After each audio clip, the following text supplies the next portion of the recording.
When I was a student at BYU, I had one unbreakable rule for myself. I had to take one sport, fitness, or dance class every semester, no exceptions. I sashayed my way through social folk, Irish, and jazz dance. I hit shuttlecocks over badminton nets, and I consistently finished dead last in every single racquetball match for a whole semester. The classes kept me active, gave me an excuse to try new things, plus they were just really fun. My tennis class was even indirectly responsible for introducing me to my husband. The racket I brought to biology class gave him an effortless opening line. So, you play tennis? Fast forward 20-some years, and not only does BYU still offer dozens of fun sports and fitness classes, it's created a whole department dedicated to student wellness. As a student wellness department, our main goal for all of our students is to have every student living a healthy and active lifestyle.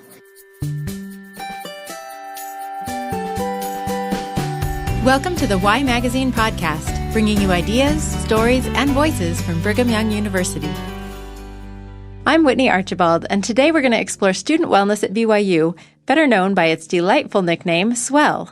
This episode is based on the article All is Swell from the summer 2023 issue of Why Magazine by Miriam Brantley Merrill. We'll talk to three of the instructors who teach meditation, functional fitness, weightlifting, and gymnastics, among other classes. They'll teach us a few things about how to be healthy and keep our bodies moving, even those of us who haven't been students for a while. After all, the official mission of SWELL is to teach students skills and lifelong behaviors to promote lasting health and wellness. That was Emily Andrews, a SWELL course and extramural coordinator, whom you also heard in the intro. Back when she and I were BYU students in the late 90s, early 2000s, sport and fitness classes fell under the exercise science department. But in 2016, the student wellness department began, and by 2019, wellness classes were officially designated as SWELL classes in the course catalog. Whatever they're called in the catalog, the classes are as fun as ever, but with new additions like pickleball and bar. Probably the best things about these classes are that they're mostly entry-level. There's even a class called Swimming for Non-Swimmers. So students can truly try a sport or activity that is completely new to them with no pressure, not even a grade. All the classes are pass-fail. What I like most about this is that it's a chance for students to try new things and get out of their comfort zones.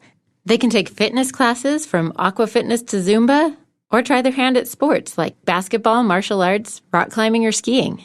That's just scratching the surface of the 40 or so classes that are regularly offered. If you'll recall, though, the objectives of SWELL go beyond current students to lifelong fitness. Emily Andrews recognized the importance of this after she graduated from BYU herself. As a high school student and even in college, I was very much about team-based activities, right? I participated in intramurals, and I played basketball, and I played all flag football or whatever I could, but it was always in a team. And now as an adult, outside of college, where it's a little bit harder to get that group of girls together to play those sports, I've had to kind of branch out and say, okay, well, what can I do in a small group, or what can I do on my own? And I have found some of those, but it took me a while to find what I enjoyed that I could do in small groups or by myself, right? Yeah. And so I feel like there was a time in my life where my wellness might have suffered because everything changed, right? Yeah. You get to graduation, you move on, you get a job, life changes, your schedule changes, and you have all sorts of excuses to say, well, I can't do my wellness right now. And so putting your wellness first is a big deal, right? And if we can learn it earlier, I think we'll have the energy to be the disciples of Christ that we want to be. Yeah, that part about excuses hit home. And I love the reminder that prioritizing wellness isn't selfish. It allows us to be better disciples. Talking to Emily Andrews and the instructors you're about to meet got me thinking. When was the last time I tried a new physical activity and got out of my own comfort zone? When was the last time for you? Let's jog down the stairs to the Richards Building to get some suggestions and advice from SWELL instructors Maria Jensen, Spencer Budd, and Kimberly Lindstrom. First, let's head to the weight room with Kimberly Lindstrom, who teaches weight training and functional fitness. I'll be honest, I had no clue what functional fitness was until I talked to Kimberly, so I asked her. It's being able to be strong to be useful for one. So like if someone needs to move a couch, you could understand how to organize your body and able to lift something. So that's one aspect of it. But being functional is just being able to do activities of daily living, without pain, being able to move, being able to shovel your driveway, play with your grandkids, whatnot. That is functional fitness. You're able to do life's activities and life's demands. Okay. So how do you teach that? That's a good question. The first thing is teaching people how to actually move their body. For example, how to move about their hip joints rather than their spine, because the tendency for people is to round at their back rather than moving about their hips. If you could do that, then you can pick up something heavy off the floor. You can pick up a child. You can move a couch, for example, safely and well. So that's one thing that I teach. But other aspects of functional fitness is just you're more functional if you sleep more, if you're hydrated, if you eat good food, and you move a lot, and you move well. All those things are going to play into functional fitness. So if I showed up at your class, what kind of activities could I expect to do on any given day? Students come into this class with various expectations. Right. Like some come in expecting to, work out super duper hard and be super hot and sweaty. Other people expect to stretch. So I have to play to all of those levels. So some days will be days where we do like kettlebell swings and kettlebell deadlifts. So we do more of maybe circuit style type of workout. Other days we focus more on mobility. We'll have like lacrosse balls and foam rollers. And I teach the students how to utilize those implements to be able to make themselves feel better, essentially. Get their tissues to release tension and to feel less stiff, essentially. So it kind of depends on the day that you walked in, what you're going to get. And so I try to give them some tools in their toolbox for when they are getting a lot older that they can feel better and move better still. So that's the thing students don't have a lot of time is that long-term view. They think, oh, I feel great right now. I'm not going to need this. I'm never going to be 50 years old kind of thing. Right. But getting them to take the long view like, oh, this will become an issue if I don't address it. Well, I just keep thinking, where have you been all my life? Like I could use, I'm here that class right now. Yeah. I keep injuring myself in ridiculous ways now that I'm older, like roller skating with my daughter or volunteering for the jump rope thing at the school. I injure myself. So I could have used that foundation when I was a BYU student. Yep. So that's what I try and teach in those classes. So that when they are, moms and dads, they can go on the crazy field trips with their kids and jump rope for 30 minutes or an hour, jump rope for heart all day long, So that's what functionality is being able to do those daily activities and not feel like you're beat to death afterwards. Awesome. So what are some activities or skills that we can learn at home that could help us be more functional? The first thing I would suggest to people is learn how to move about your hips. Like I was talking about, it's the hip hinge. So if you YouTube hip hinge, how to hip hinge, if people can master that, so much people's back pain would go away. The other thing is honestly just start to move more. Adopt practices to sit on the floor more. Eat a snack on the floor, watch TV on the floor. By doing that, you're going to be opening up your hips more, you're going to be fidgeting more, which is more movement. And, it's just a really easy way to integrate that into your everyday so it doesn't have to be like, oh, I have to do my movement practice. No, you're doing it while you're doing something else. So. I don't think I've ever heard that advice to sit on the floor more. Interesting.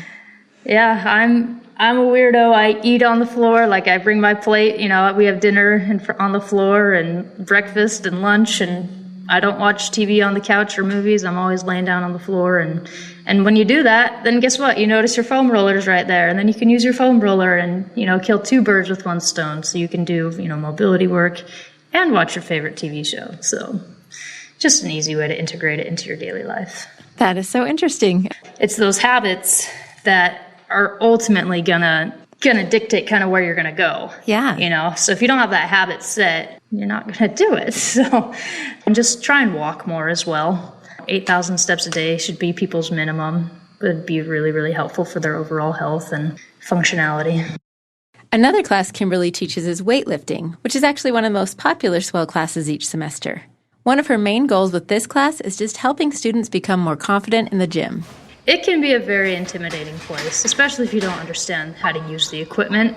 That can be really scary because then, you're afraid people are going to be watching you and looking at you and stuff. So, well, not only scary from an intimidation standpoint, but scary from, you can get really hurt if you don't know what you're doing. Yes, you can. And people do because they don't know what they're doing. So, yeah. I teach all the major lifts, how to back squat, how to front squat, how to overhead press, how to bench press.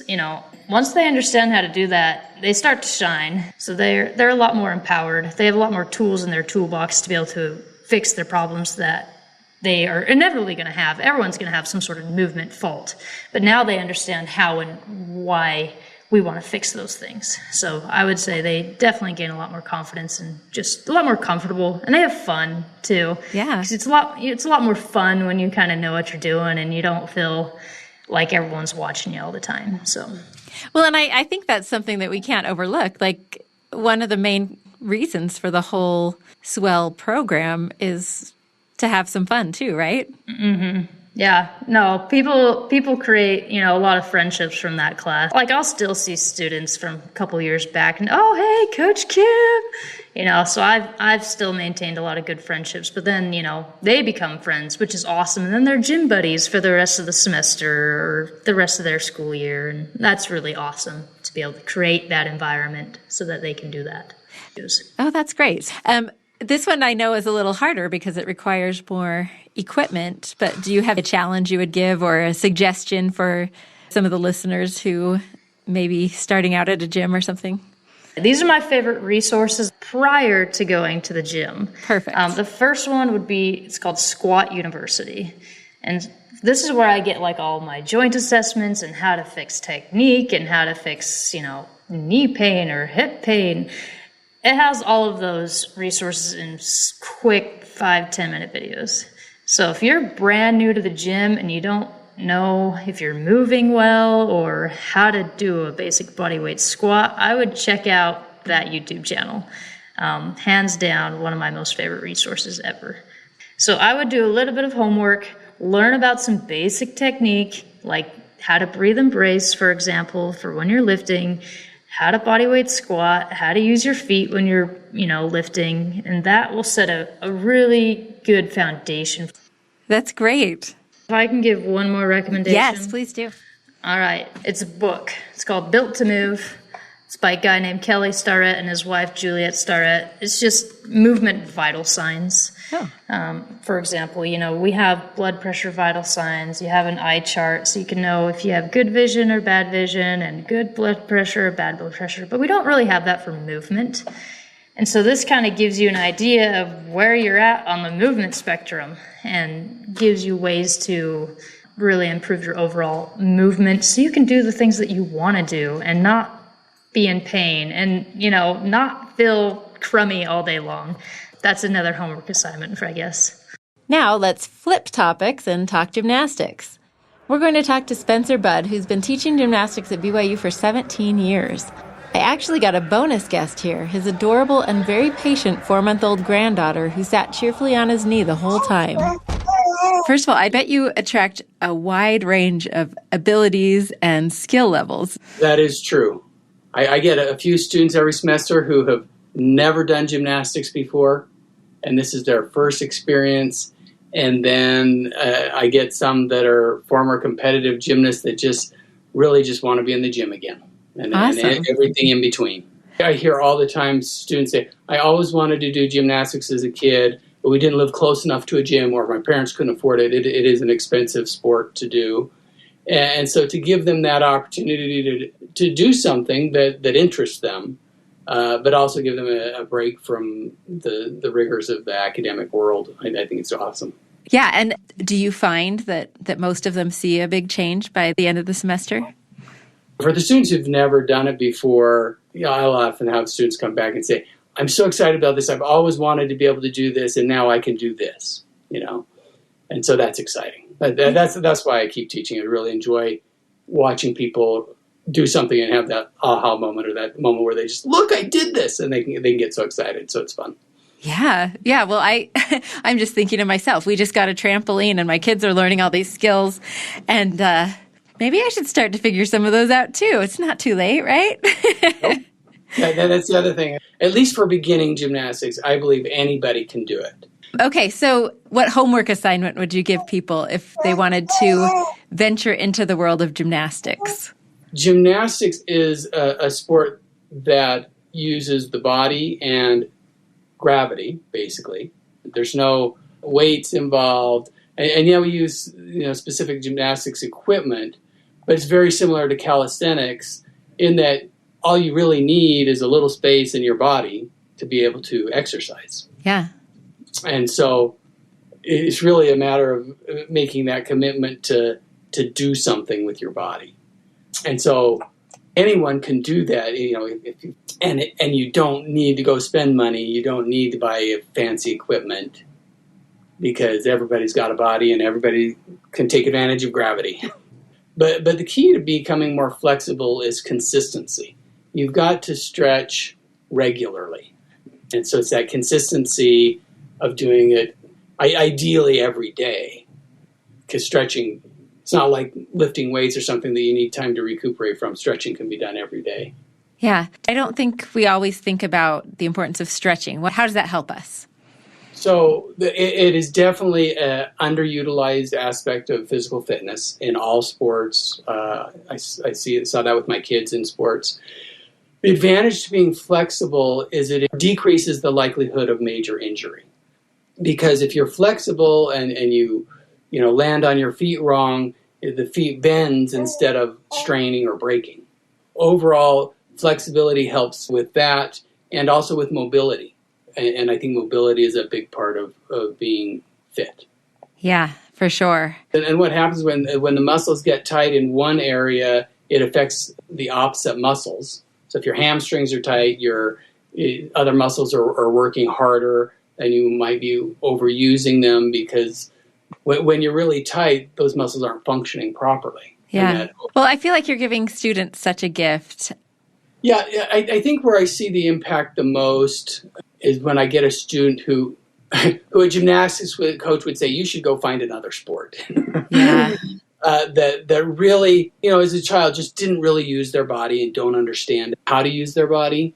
And to see them progress and learn, I think is very rewarding as an instructor, because it's like a whole new world opens up to them that they didn't realize was there, and they can get so excited about it. But I had a student who managed to get into my class as a freshman. Uh-huh. My classes are always really full. 99% of the time I have seniors and graduate students. Oh, really? Okay. Yeah, because they get to register first. But this student managed to get in, and she was not as coordinated as many. Uh-huh. But she stuck with my class. I think she had my class 10 times. She Wow. came back as a master's student and kept taking my class. And, she never did high-level gymnastics. She didn't even get to some of the intermediate skills that I teach. But I watched her progress and work every semester and just see that little bit of improvement. And that's the way life is. We all come to life with a different skill set. Yeah. And different challenges. And the important thing is we just continue to progress. And I've had several students like that, just none that have taken my class so many times. Oh, I love that. The last instructor we're going to meet is Maria Jensen. On any given day, you can see her helping her students tweak their yoga poses, guiding a meditation, spotting students at a bench press, or leading a run up the hill behind the Smith Field House. With all those different classes, I wondered, have you had experiences with students who were nervous or hesitant about some of the content you were teaching? Every semester. Every semester, many of them are unsure. They're unsure at the beginning, and then they're amazed by the end. I had a student one time in my functional fitness class, and we do assessments at the beginning of the term and then also at the end. And one of them is a push-up assessment where they have to see how many push-ups they can do. And this particular student could do 3 push-ups barely. And at the end of the semester, she could do 25. And she was so Awesome. amazed that that happened. And so I was able to say, I told you if you show up, it'll happen. Because I structure the classes for progression. And all you have to do is show up. And that is such an important principle in wellness. Like, most of us know basic principles of wellness, but we don't always show up for ourselves. We don't always do it. Most of us know how to eat good food, but do we always do it? No. And so Right. the principle is show up, do it, put the work in, and you'll progress. You'll see things happen. So. Oh, that's so great. So how do you define wellness? Sometimes people think of wellness as the absence of illness. And I'm clear to point out that that's not wellness. Sure, we want the absence of illness and we hope for the absence of disease, but we can't always control that. Sometimes our Right. bodies are just built in a way that we have things with us for a long time, or we catch illnesses along the way. And yet I still believe we can be well. We can still thrive in these circumstances. We can still find ways to work our physical body, to keep our intellect aware and active, to work on our emotional health, to be able to keep our emotions in check. We know what they are. We know how to handle strong emotions when they come up, and we find happiness doing those things. And I think a true wellness incorporates all of that. The physical, the mental, the emotional, and the spiritual. I love Maria's holistic approach here. This is especially evident in her meditation class. BYU tends to attract a certain type of student who are very goal-oriented. They want objective ways to measure everything, and they want empirical data. And in meditation, we throw that out the window. I tell them the first thing you have to do is learn how to shut off your prefrontal cortex so that we can access the other part of your brain to help the monkey mind calm down, to learn what to do with intrusive thoughts and intrusive feelings, because the body will respond to the mind. And the mind will respond to the body. And we find this loop that we're trying to disrupt and to enter into. And so the objectives are learning how to sit with emotions and thoughts and feelings, know what to do with them when they arise, because they will. That's the way our brains work. Right. And then being able to return to a point of relaxation over and over and over again. I asked Maria for any advice she has for people who want to start meditating on our own at home. Here's some homework she suggested for us. Most people start with an app. There are lots of apps out there, and YouTube is a tremendous resource. And so you have to find something that resonates with you. Do you like the sit still and find that focal point in your mind? Do you like the Om and repeating the Om over and over again? Is it simply a mindfulness practice for you, where you want to be more aware and take an awareness and a broader view of just your daily activities? So if you find an app that resonates with you, you can walk through some of the guided meditations that they might have for you. Start small. Always start small. It's unlikely that you will be happy with a 60-minute meditation the first time you practice meditation. Yeah. It's just a long time.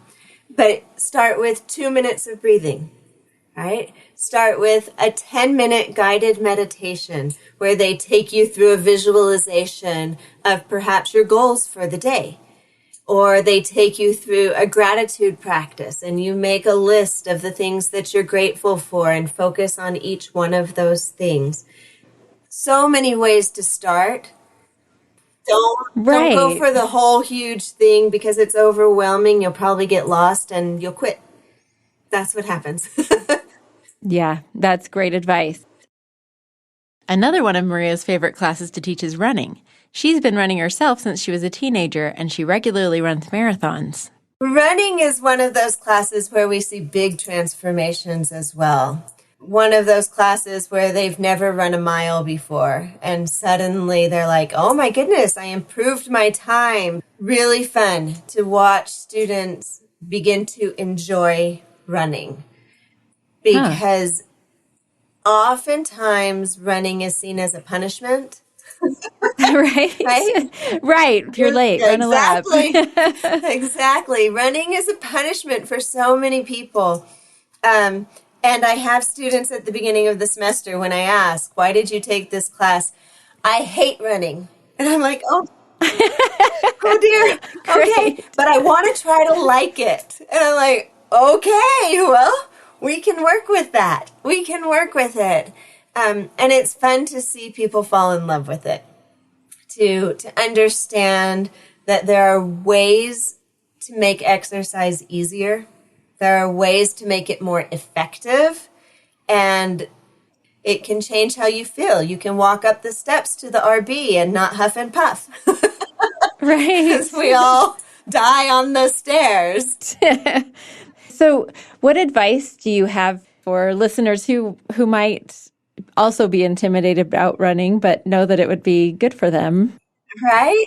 And that's what people say. I've heard that it's good for me. This is good for me. I should do it.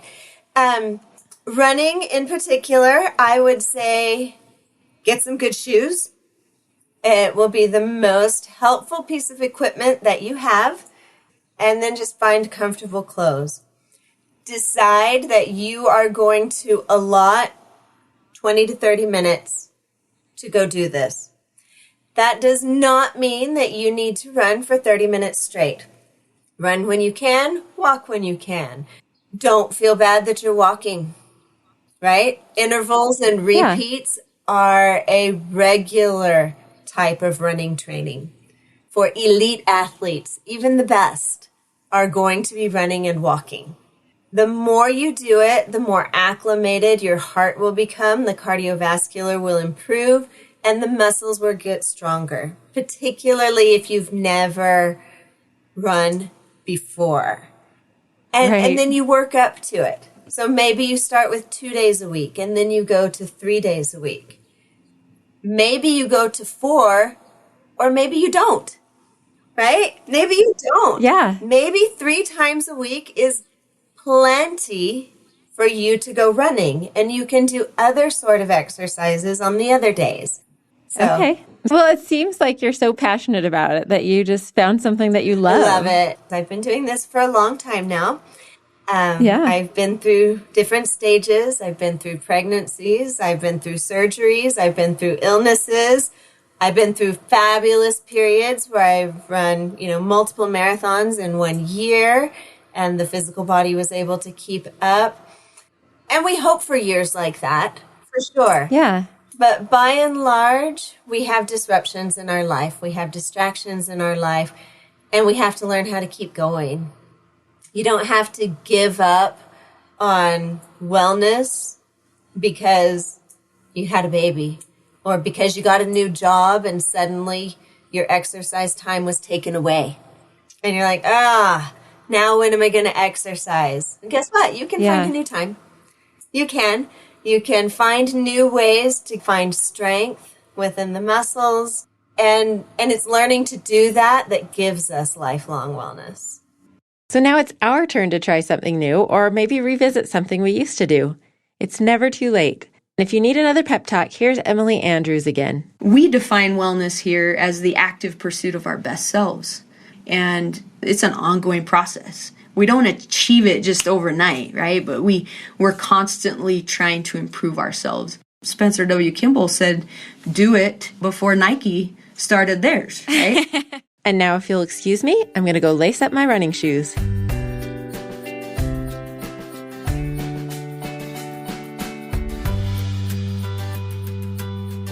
Thank you for listening to the Y Magazine podcast. If you're enjoying this podcast, please help us spread the word by sharing an episode you love with family and friends.